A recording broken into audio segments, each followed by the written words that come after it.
देखिए ना, खुद भी तो वो वेल नहीं है। हम इस यानी ऑन एयर जाने से पहले मैं वजाहत ये डिस्कशन कर रहे थे कि हमारी कुछ महीनों में, कुछ साल में सोसाइटी की डिबेट चेंज हो गई है। नेगेटिविटी ज़्यादा सेल हो रही है, नाउमीदी के खरीदार बहुत ज़्यादा हैं, इम्कानात क्या हैं इस पे बात नहीं हो रही, नामुमकिन ही नामुमकिन है इस पे बात हो रही है। तो जब पूरा समाज रुक जाता है, आपके ख्याल में क्या लोगों ने नाश्ता नहीं किया होगा? बड़ी तादाद नाश्ता किया होगा, घरों से निकले होंगे, कामों पे बैठे होंगे। क्या नहीं है इस सोसाइटी में?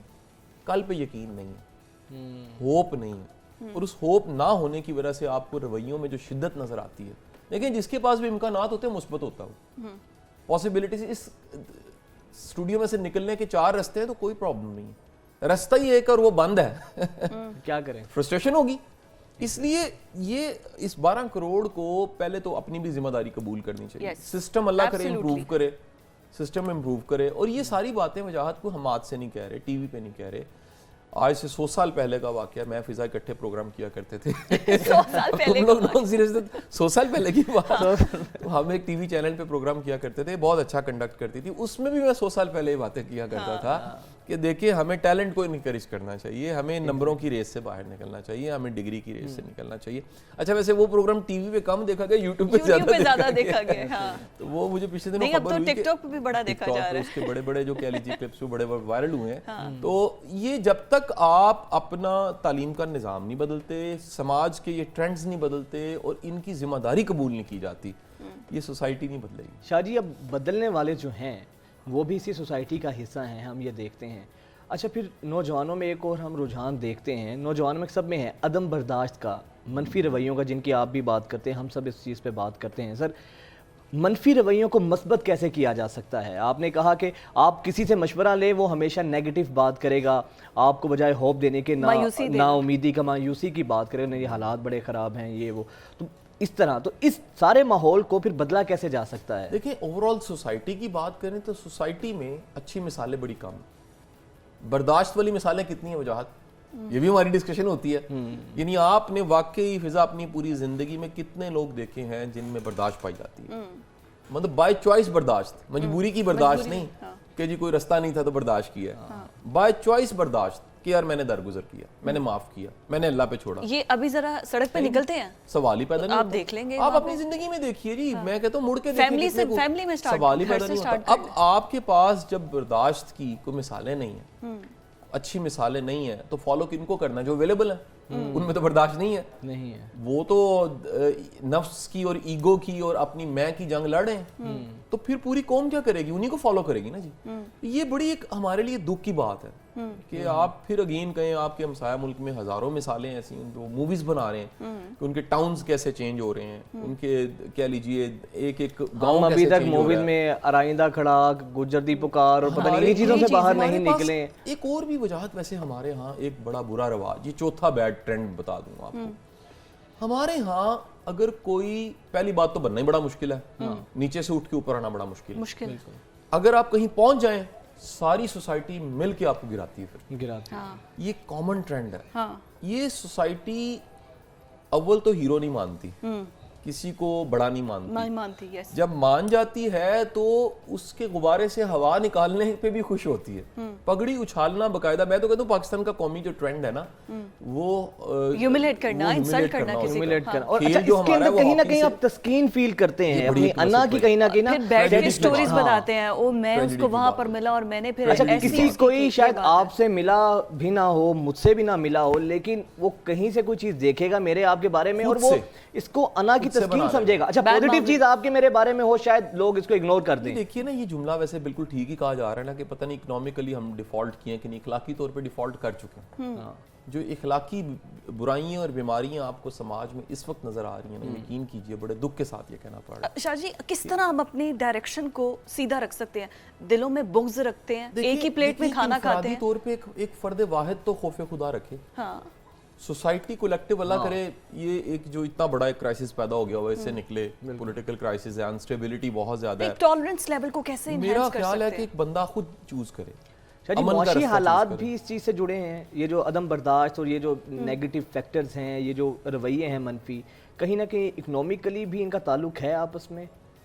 کوئی شک نہیں ہے وجاہت بھائی. اب نا ویسے اس میں کوئی شک نہیں ہے کہ ہم کہتے تھے مہنگائی, اس وقت جو حالات ہو گئے ہیں نا, یہ بہت بڑا کرائسس ہے, اور لوگوں نے اس کو عید پہ فیس کیا ہے. یار ماڑے بندے نے فیس کیا. سر کاروباری لوگ کہتے ہیں کہ 60% سیل نہیں ہوئی ہے, لوگ نہیں ہیں. آپ ایک اور چیز آپ کو میں بتاؤں, چیریٹیز نہیں اتنی ہوئی. یہ مجھے بڑے کئی پکے بندوں نے یہ چیز بتائی ہے کہ اب چیریٹیز نہیں, کہ چیریٹیز اس طرح نہیں ہوئی. اس کی وجہ کیا تھی کہ بڑی انڈسٹری, بڑا بزنس مین ایسا تھا جو یہ سوچتا تھا کہ میں نے اگر چیریٹی کرنی ہے, چیریٹی تو کرنی پڑا ہوا ہے اور زکوٰۃ دینی ہے, تو میں چیریٹی نہ کروں, اپنے بندے بچا لوں. یعنی اس وقت جو آگے بڑا چیلنج آنے والا ہے وہ نوکریاں ختم ہوں گی, کیونکہ پیسہ نہیں ہے اس طرح. سر ابھی بھی کہاں پر اویلیبل ہے, نوکری ہے ہی نہیں. لیکن جو ہیں دیکھیں وہ ان کے ساتھ کیا سلوک ہوگا. دیکھیں آپ کا گارڈ کھڑا ہے, ڈرائیور ہے, اس کی جو تنخواہ ہے کیسے گزارا کر رہا ہے, 25,000 میں. یس 25-30 ہزار روپے میں کیسے گزارا کر رہا ہے. سر 25-30 نہیں سر, 25,000 اب منیمم. بتائیے کہ وہ جو گزارا کر رہا ہے وہ کہاں کھڑا ہے اس وقت, بارڈر لائن پہ کھڑا ہے, وہ کرائم کی بارڈر لائن پہ کھڑا ہے. وہ کس سے چھینے, وہ کس سے لے, تو کہیں نہ کہیں تو اپنی فرسٹریشن نکالے گا. الٹیمیٹ وہ فرسٹریٹڈ ہے. اور یہ وجاہت بھائی اب 1 لاکھ روپے کی بھی ویلیو نہیں رہی. آپ دیکھیے, لاکھ روپے کی ایک ویلیو تھی نا جی, لاکھ روپے کی ویلیو کوئی نہیں ہے. یہ چیلنج ہے.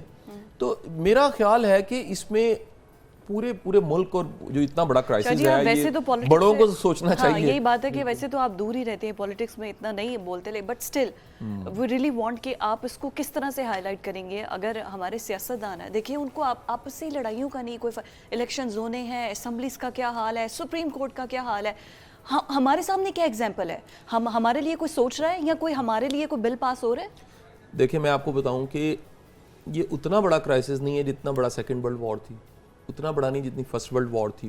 دنیا کے بڑے بڑے مسئلے ٹیبل ٹاک پہ حل ہوئے ہیں. الٹیمیٹلی وہ ملک جو جنگیں لڑتے تھے آج یونینز بن چکی ہیں, ان کی ٹریڈز ہو رہی ہیں, ان کی کرنسی سملر ہے, ان کے ویزاز کی ضرورت نہیں ہے, وہ ٹریول کرتے ہیں, وہ پورا سیکٹر گرو کر گیا ان کا, ایک پوری جو کہہ لیجئے کنٹریز کا ایک برانچ ہے پورا, وہ گرو کر گیا ہے. ہم کہاں کھڑے ہیں؟ یعنی ہمارے مسئلے انا کے مسئلے ہیں. یقین کیجئے کہ اگر یہ آج یہ سب طے کریں, یہ ہمارا ملک ہے اور ہم نے اس کو لے کر چلنا ہے. 22 کروڑ جو ہیں خوار ہو رہے ہیں اس وقت, 22 کروڑ کی طرف ذرا دیکھیں لوگوں کی حالت کیا ہے. قسم سے دکھ کے ساتھ یہ کہوں گا کہ وجاہت بھائی اس دفعہ محسوس ہوا ہے, ایک باشعور انسان, وہ ہاتھ جو دینے والا ہاتھ ہے اس کو بھی محسوس ہوا ہے کہ دنیا کس تکلیف اور کرب میں ہے, دنیا کیسے جی رہی ہے. یہ جب تک اوپر کو محسوس نہیں کرتا یہ مسئلے نہیں حل ہونے والے. بالکل یہ مسئلے. سر مجھے تو آپ کی اس بات سے ایک واقعہ یاد آیا کہ ابھی جب فلڈ آیا تھا یہاں پہ, تو ہم کچھ دوست بیٹھے تھے, ڈسکشن کر رہے تھے یار کوئی نہ کوئی چیریٹی کریں وہاں پہ, کچھ پیسے بھیجیں یا کچھ ڈونیشن وغیرہ کی جائے. تو ہمارا ایک دوست اس میں اٹھا سائڈ پہ, دوسرے دوست کو لے کر گیا جا کے, اور اس نے کہا کہ یار تمہیں وہ والے نظر آ رہے ہیں, میں نظر نہیں آ رہا. مثلا آپ دیکھیں کہ کسی کو آئیڈیا بھی نہیں تھا, بظاہر وہ اتنا سفید پوش شخص تھا, اور اس کی ضبط جواب دے گیا کہ تم اتنی دور والوں کا سوچ رہے ہو, جو تمہارے درمیان بیٹھا ہے تمہیں اس کی حالت کا پتہ ہی نہیں ہے. بات صحیح ہے. اور یہ جو ایک غرض ہے نا کہ آپ کو دھیان رکھنا چاہیے اپنے ارد گرد کے لوگوں کا, یہ بڑا ضروری ہے. ایک حدیث کے غالباً الفاظ ہے, میں اس کو مفہوم حدیث ہے جی, میں اس کو دہرا دیتا ہوں کہ آپ کا سب سے زیادہ جو حق ہے, اللہ کے رسول صلی اللہ علیہ وسلم نے فرمایا والدین کا حق ہے آپ کے مال پہ, پھر آپ کے عیال کا, اہل و عیال, قریبی گھر والے, اور آپ کا نفس اپنی ذات ہے. پھر اس کے بعد تیسرے نمبر پہ آپ کے محلے دار آ جاتے ہیں, قریبی لوگ آ جاتے ہیں. پھر اس کے بعد کہہ لیجیے آ جاتی ہے کوئی سوسائٹی, دوست, دور پار کے لوگ, اور پھر اس کے بعد راہ اللہ آ جاتی ہے, راہ خدا آ جاتی ہے. یہ بھی ایک بڑا عجیب ٹرینڈ ہے, لوگ جمپ کر کے ڈائریکٹ راہ خدا میں لگانے کو تیار ہوتے ہیں, اپنوں کو چھوڑ دیتے ہیں. وہ بھول جاتے ہیں کہ یار میرے والدین کی کیا حالت ہے. آپ ذرا ویسے ہی پوچھیے نا لوگوں سے کہ کتنے لوگوں نے اپنے والدین کو اس عید پہ اچھے کپڑے بنوا کے دیے ہیں, بوڑھے والدین کو. یقین کیجئے بڑے کم لوگ ہوں گے, خیال ہی نہیں آیا. ہمیں لگتا ہے کہ ان کو شاید ضرورت ہی نہیں ہے, حالانکہ ان کی بھی خوشی ہیں, ان کی بھی یہ ضرورتیں ہیں. اچھا میں ویسے اس چیز کے اگینسٹ نہیں ہوں, لیکن ہم لوگ دیگے چڑھانے پہ, چادریں چڑھانے پہ, وہ ٹھیک ہے ہر کسی کا اپنا عقیدہ ہے, اس پہ ہم لگا دیتے ہیں کہ ہمارے مرشد خوش ہو جائیں. جو گھر میں مرشد بیٹھے ہوئے ہیں, جو والدین ہیں, پتہ ہے آپ کو میرا تو تھیسس یہ ہے کہ اصل میں آپ کا پیر آپ کا والد اور والدہ ہی ہوتے ہیں. آپ جن کے دل میں اللہ نے شفقت اور محبت اور ایک ایسی محبت ڈالی ہے جو ایک کبھی ختم ہی نہیں ہو سکتی, ان کو چھوڑ کے آپ کہیں اور چلے جائیں, بدقسمتی ہے.